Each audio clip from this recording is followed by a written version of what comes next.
Olá, estou tentando mudar a nossa legislação ambiental. Você sabia? A proposta apresentada na Câmara traz ideias para tirar a proteção legal de áreas muito frágeis, como as margens dos rios e o entorno das nascentes. Mas para os ambientalistas, isso não passa de um retrocesso na proteção ambiental. O programa de hoje vai mostrar o que pode acontecer se essas mudanças forem aprovadas. Fique ligado, Pense Verde começa agora.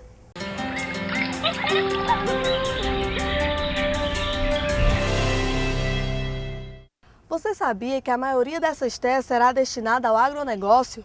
Mesmo sabendo que há como desmatar mais de 100 milhões de hectares sem ofender a lei? Mário Montovani, diretor de Relações Institucionais da SOS Mata Atlântica, nos fala mais sobre o assunto. Confira. Bom, um grande retrocesso nas conquistas sociais, desde a Constituição. Então nós estamos lutando para que não haja essa mudança na legislação, porque senão você tem que montar de novo todo o arcabouço jurídico, institucional, e isso seria muito complexo para a gente. Os interesses são conflitantes. Imagina, nós queremos que se proteja a biodiversidade, que proteja as árvores, o clima, a água, que são bens intangíveis, bens de todos. O outro lado já quer conseguir mais área para expansão, mais desmatamento, expansão da agricultura, de uma agropecuária que é uma exportadora de commodities. Nós temos grande exportação, mas somos limitados pelos interesses desses grupos que sempre se beneficiaram com incentivos, com prorrogação das dívidas agrárias, um monte de outras situações e que são conflitantes. E agora querem dar um golpe porque a cada dia a legislação ambiental é mais exigida e a gente está sofrendo muito com isso. Então nós vamos tentar fazer esse contraponto. Os interesses coletivos e difusos têm que ser protegidos. Outra proposta para o novo Código Florestal é dar anistia para aqueles que já desmataram. Não entendeu muito bem? Os representantes do IBAMA, do MST e da SOS Mata Atlântica nos falam mais sobre o assunto. Veja!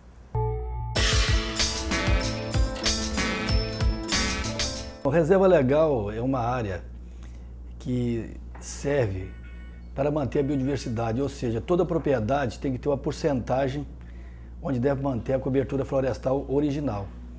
Então, isso depende de cada região. No caso, como exemplo, a Amazônia, nós temos que 80%. Aqui na questão do Nordeste, seria 20%, seria a reserva legal.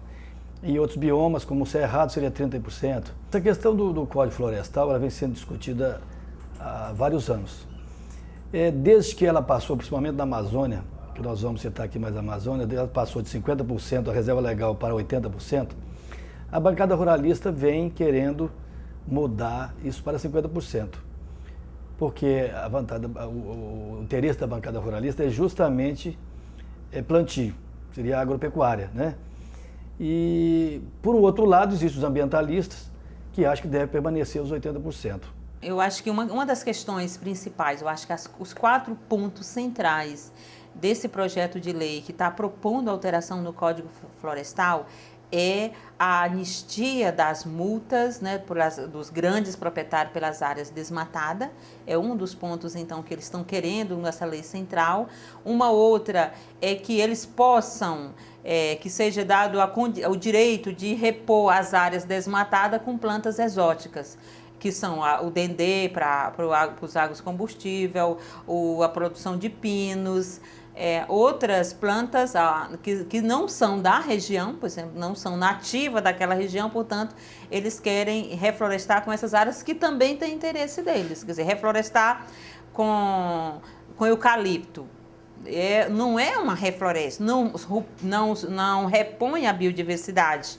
Mesmo que eu refloreste com 10 mil, 20 mil hectares, eu estou plantando com uma única cultura. Isso não é biodiversidade. Há um grupo muito restrito. Agora os ruralistas, que são mais interessados. Mas também tem muitas empreiteiras. Você vê o caso da lei dos resíduos sólidos, do lixo, por exemplo, que está há 19 anos. E a cada momento, novos grupos põem seus interesses aí. Todos querem fazer média com o seu eleitorado e, se conseguirem, fazem essas agressões que a gente está chamando. Então nós estamos muito atentos e também vamos trazer uma plataforma ambiental para os candidatos para que eles coloquem isso para a sociedade leve isso aos candidatos, exigindo essas conquistas que são nossas, e a gente precisa disso para poder avançar na nossa, de ter um país que é pelo menos igual, que promova o bem-estar de todos e não só interesses de grupos. A agricultura que estão falando e a agropecuária que estão falando, inclusive o código coloca que a agropecuária ela é de interesse social para poder justificar o desmatamento.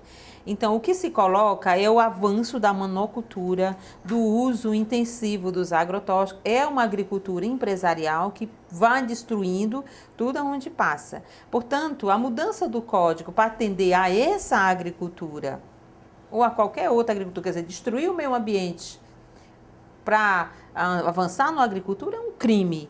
E, acima de tudo, um crime para todos nós. Porque, por exemplo, hoje nós vemos que o Brasil é campeão no uso de agrotóxico. Nenhum país do mundo consome tanto veneno como o Brasil. Esse veneno é jogado na terra, é jogado no ar, mas tanto que joga na terra como que joga no ar, desce e está prejudicando a água potável nos lençóis freáticos, então prejudicando um verdadeiro desequilíbrio ambiental. Portanto, nós da via campesina, nós da agricultura camponesa, nós que convivemos com o meio ambiente, nós achamos que é possível, sim, ter uma agricultura que possa conviver com a questão florestal. Por isso, nós somos contra a mudança do Código Florestal, porque ela destrói o meio ambiente e destrói também as relações sociais. Quer dizer, essa agricultura do agronegócio, essa agricultura empresarial que está sendo proposto, que está propondo a destruição do Código Florestal, o que ela quer? Obter lucro. O que ela quer? Exportar a produção daqui e, portanto, não produzir comida para o povo brasileiro. Então, é mentira, é desculpa que não cola essa história de dizer que o Código Florestal atrapalha a agricultura. Quer dizer, ela atrapalha o modelo de agricultura que tem hoje no Brasil, que está destruindo todos os recursos naturais. No Código Florestal, na nova proposta, o que afeta politicamente? Eles estão tratando toda a agricultura como uma só, inclusive colocando todas como de interesse social. E nós sabemos que o que é de interesse social hoje é a agricultura familiar, a agricultura camponesa, essa que é de interesse social. Porque é ela que gera trabalho, é ela que gera produção de alimento. E não a grande agricultura como está proposto. Né? E eles estão querendo colocar que ambas são de interesse social, na própria lei da mudança do código coloca isso, para poder ter essa questão. E nós sabemos que não, que a grande agricultura não é de interesse social, é de interesse empresarial, é de interesse do capital. Essas mudanças poderão ser aprovadas? O que nós cidadãos deveremos fazer quando não concordamos com ela? No próximo bloco que a lei fala sobre isso e a dica ecológica. Não saia daí, o Pense Verde volta já.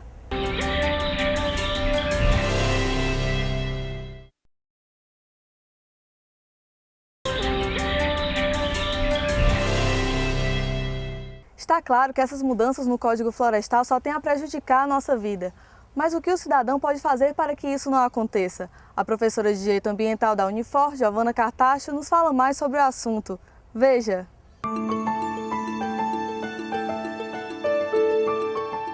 Professora, essas mudanças no Código que estão tentando legalizar, o que elas trariam de consequências para o meio ambiente? Bárbara, a legislação ambiental brasileira é uma legislação que foi uma conquista da sociedade. É uma legislação muito interessante, muito sofisticada, que, por exemplo, incorporou princípios que os próprios trabalhadores faziam na sua propriedade. A reserva legal é uma porcentagem da propriedade rural que é proibido desmatar. Aqui no Ceará é 20%. Esses 20% servem para o produtor rural, para o pequeno principalmente, ele ter a reserva de madeira para trocar o telhado, para fazer a cerca e não precisar comprar na madeireira. Além disso, ele tem uma função ecológica primordial, porque aquela matinha que tem em cada propriedade, juntando com as outras, faz um corredor ecológico que resguarda a fauna, a biodiversidade, a capacidade de absorção do solo, do ciclo da água, então mantém as nascentes. Então, isso tudo era uma sabedoria popular que foi incorporada na legislação. Não é nada de exagerado. No entanto, há uma pressão enorme no Congresso para acabar com essa proteção que o Código Florestal instituiu desde 1965. Eles querem anistiar todos os que desmataram até 2006. Isso são milhares de hectares que não seriam recuperados.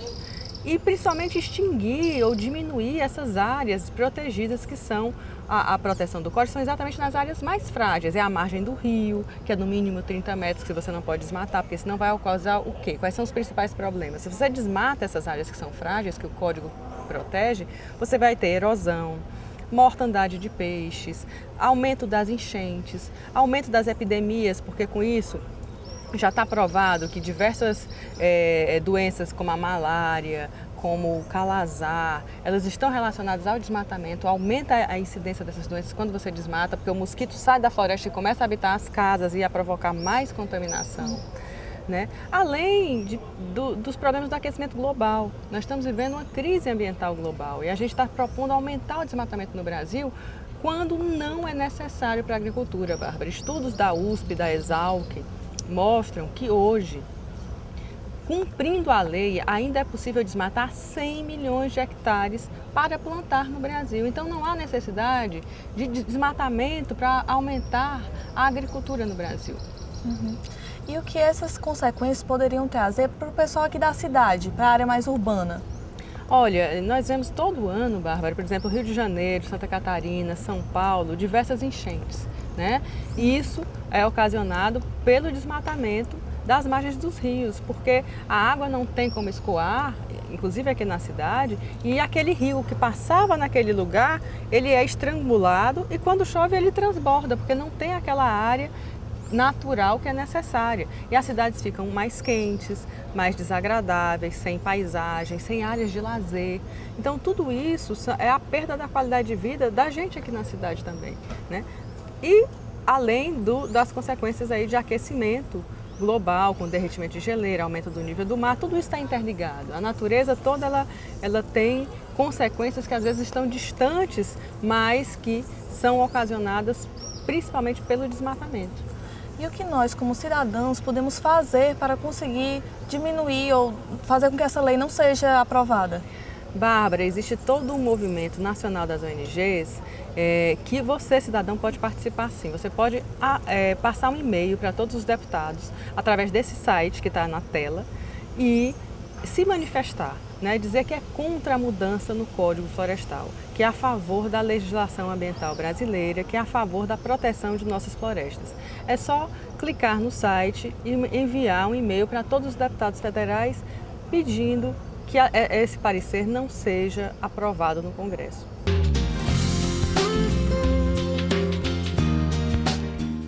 Para você que é a favor do nosso meio ambiente, escreva para a Câmara dos Deputados. É nosso dever de cidadão lutar pela proteção ambiental.